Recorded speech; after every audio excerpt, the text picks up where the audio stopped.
નમસ્કાર ખેડૂત મિત્રો, જય જવાન જય કિસાન. આજે આપણે ઘઉંમાં પાણી કાલનું ચાલુ કર્યું. જો તમે ઘઉંમાં છેલ્લું પાણી હાલે અટાણે.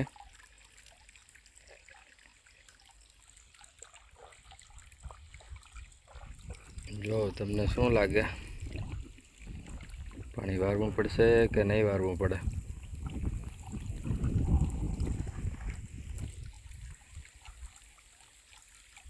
જો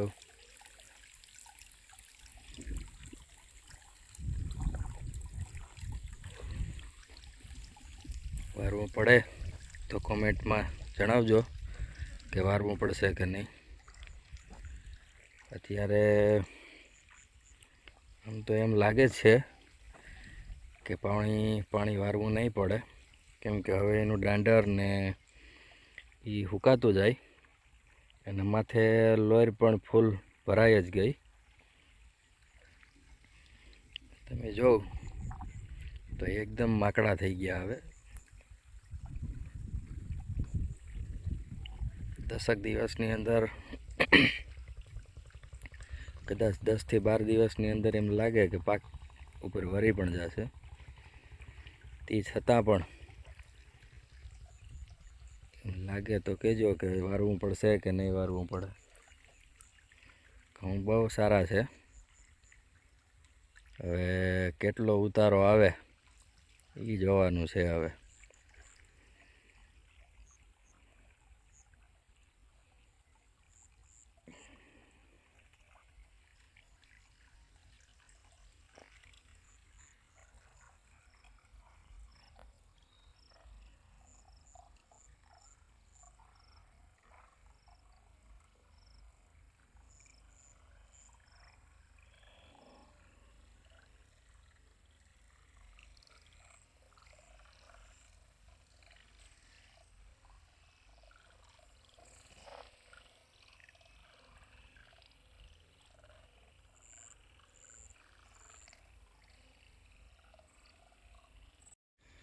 અને હા ખેડૂત મિત્રો, આપણા ઘઉં અત્યારે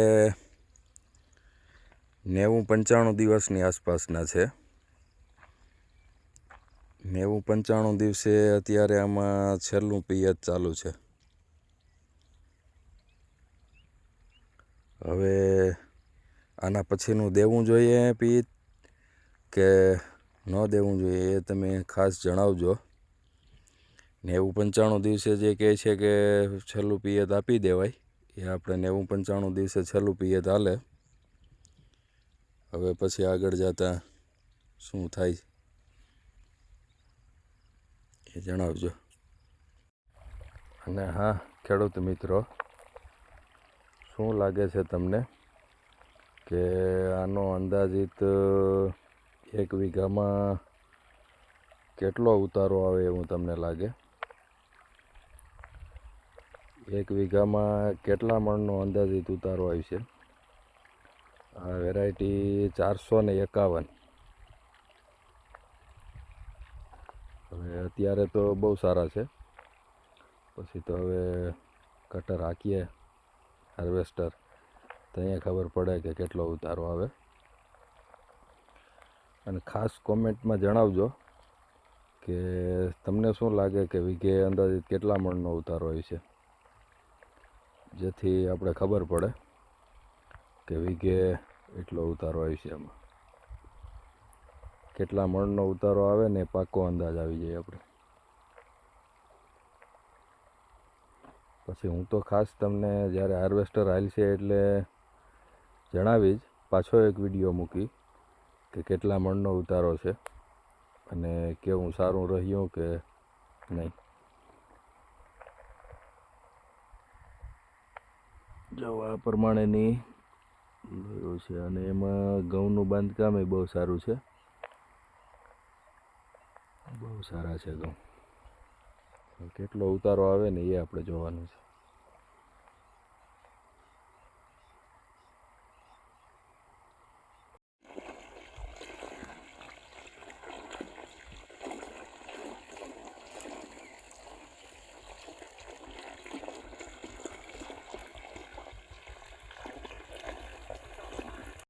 નમસ્કાર ખેડૂત મિત્રો, જય જવાન જય કિસાન. આજે આપણે ઘઉંમાં પાણી કાલનું ચાલુ કર્યું. જો તમે ઘઉંમાં છેલ્લું પાણી હાલે અટાણે.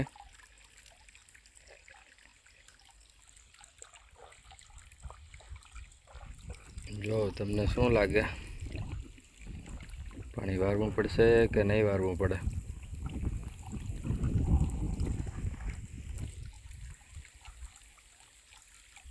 જો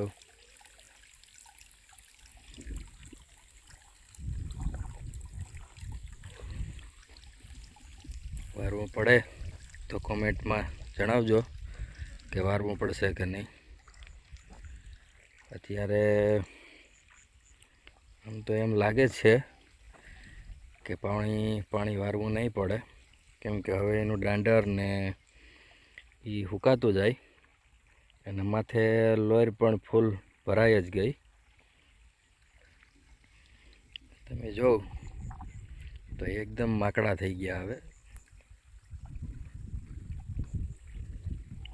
10 દિવસની અંદર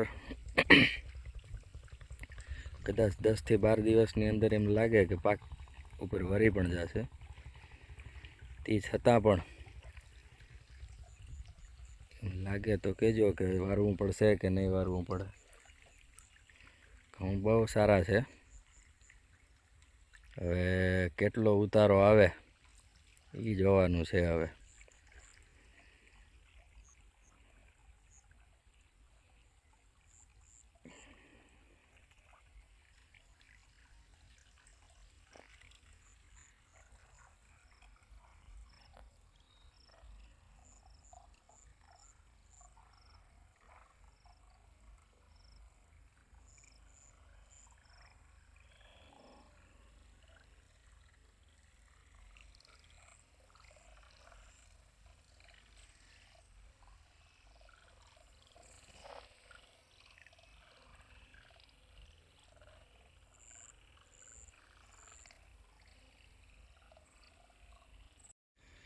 અને હા ખેડૂત મિત્રો, આપણા ઘઉં અત્યારે 90-95 દિવસની આસપાસના છે. 90-95 દિવસે અત્યારે આમાં છેલ્લું પિયત ચાલુ છે. હવે આના પછીનું દેવું જોઈએ પિયત કે ન દેવું જોઈએ એ તમે ખાસ જણાવજો. 90-95 દિવસે જે કહે છે કે છેલ્લું પિયત આપી દેવાય, એ આપણે 90-95 દિવસે છેલ્લું પિયત હાલે. હવે પછી આગળ જતા શું થાય એ જણાવજો. અને હા ખેડૂત મિત્રો, શું લાગે છે તમને કે આનો અંદાજિત 1 વીઘામાં કેટલો ઉતારો આવે એવું તમને લાગે? 1 વીઘામાં કેટલા મણનો અંદાજિત ઉતારો આવશે? આ વેરાયટી 451. હવે અત્યારે તો બહુ સારા છે. પછી તો હવે કટર હાંકીએ હાર્વેસ્ટર તો અહીંયા ખબર પડે કે કેટલો ઉતારો આવે. અને ખાસ કોમેન્ટમાં જણાવજો કે તમને શું લાગે કે વીઘે અંદાજિત કેટલા મણનો ઉતારો આવશે, જેથી આપણે ખબર પડે કે વીઘે એટલો ઉતારો આવશે. એમાં કેટલા મણનો ઉતારો આવે ને પાકો અંદાજ આવી જાય આપણે. પછી હું તો ખાસ તમને જ્યારે હાર્વેસ્ટર હાલશે એટલે જણાવી જ પાછો એક વિડીયો મૂકી કે કેટલા મણનો ઉતારો છે અને કેવું સારું રહ્યું કે નહીં. જો આ પ્રમાણેની છે અને એમાં ઘઉંનું બાંધકામ એ બહુ સારું છે. બહુ સારા છે ઘઉં. કેટલો ઉતારો આવે ને એ આપણે જોવાનું છે.